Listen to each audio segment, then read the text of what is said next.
La question des CHSCT, en effet, va être au cœur de ce que je vais dire.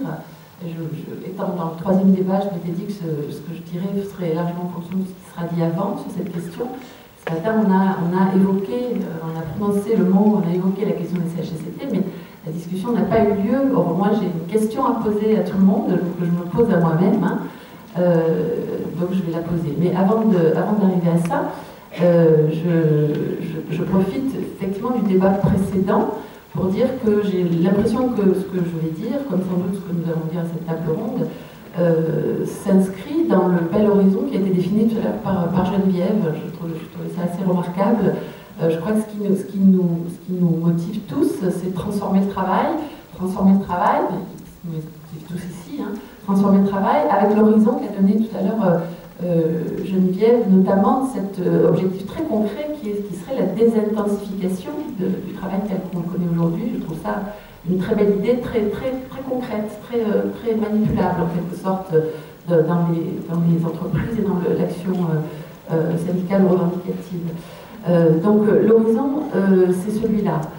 Moi, il y a quelques années, j'avais essayé de dire que j'ai écrit un papier qui s'appelle La fabrique de l'intravail, et dans lequel j'essayais de dire qu'on en était arrivé au point où ce qu'on faisait, c'était plus du travail. Vous connaissez cette belle expression, c'est pas du travail, qui dit quelque chose d'intuitif sur le fait que travailler, c'est quelque chose de bien théoriquement, c'est quelque chose qui fait du bien, qui nous fait du bien. Et cette expression, c'est pas du travail, m'a fait penser que finalement, oui, on était en train d'inventer dans le rythme dans lequel on nous fait prétendument bosser, quelque chose comme de l'intravail.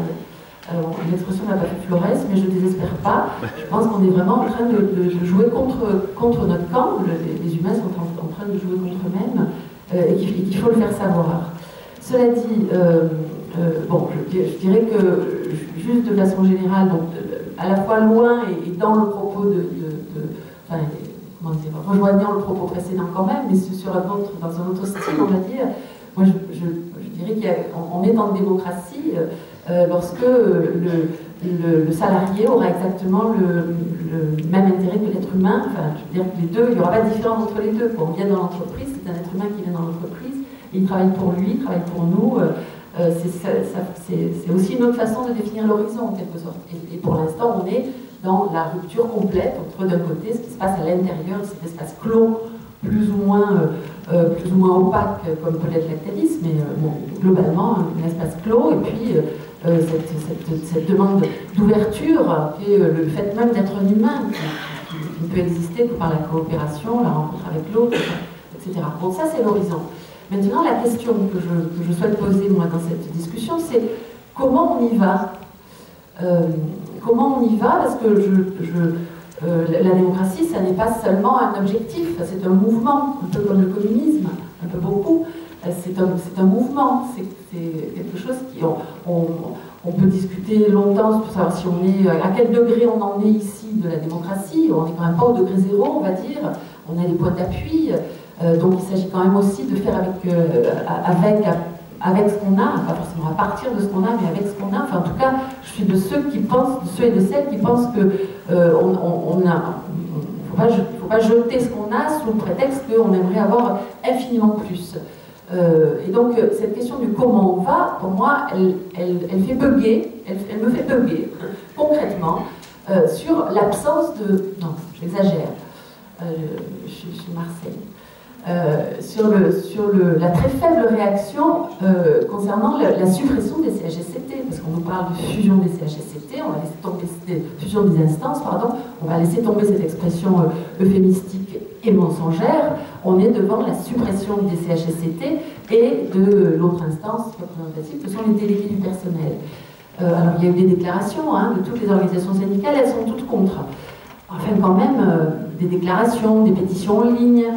Et puis j'ai fait partie d'un groupe qui a décidé de lancer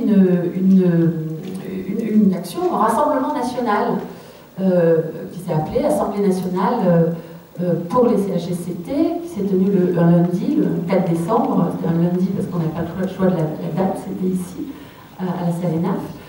On a eu un mouvement de 1300 personnes qui ont appelé, c'est pas une pétition, c'était un appel on peut aller voir, il y a un site, Et donc on a été 160 à peu près réunis dans cette salle, essentiellement, pour beaucoup, des élus de CHSCT, des secrétaires de CHSCT, et c'était l'objectif que des secrétaires de CHSCT, des élus, viennent dire qu'est-ce qu'on y fait dans ces CHSCT, et qu'est-ce qu'on n'y fait pas aussi, qu'est-ce qu'on ne peut pas y faire.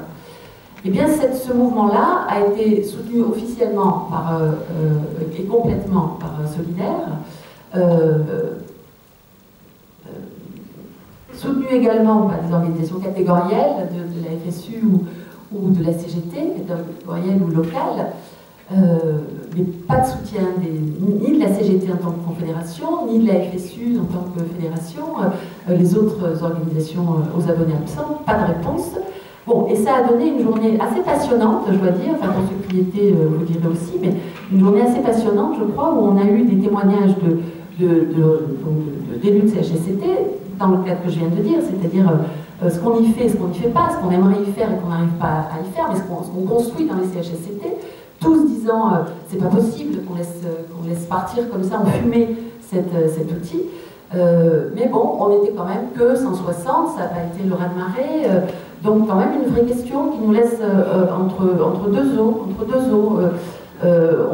On sait qu'il y a quelque chose à faire, en même temps, il n'y a pas eu de raz-de-marée des salariés disant oh là là, on supprime nos CHSCT, on nous fusionne nos instances, quelle horreur. Ça devrait interroger, enfin ça interroge le petit mouvement syndical quand même, hein, qu'il n'y ait pas plus de réaction que ça, mais pas non plus enfin quelque chose de l'entre-deux du côté des militants syndicaux.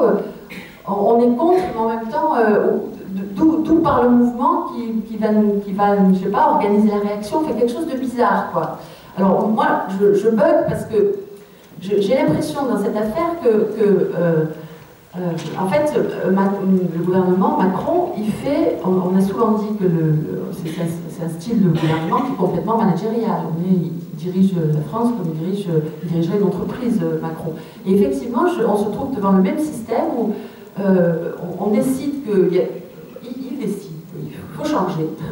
On met un coup de pied dans ce qui existe et on met autre chose à la place.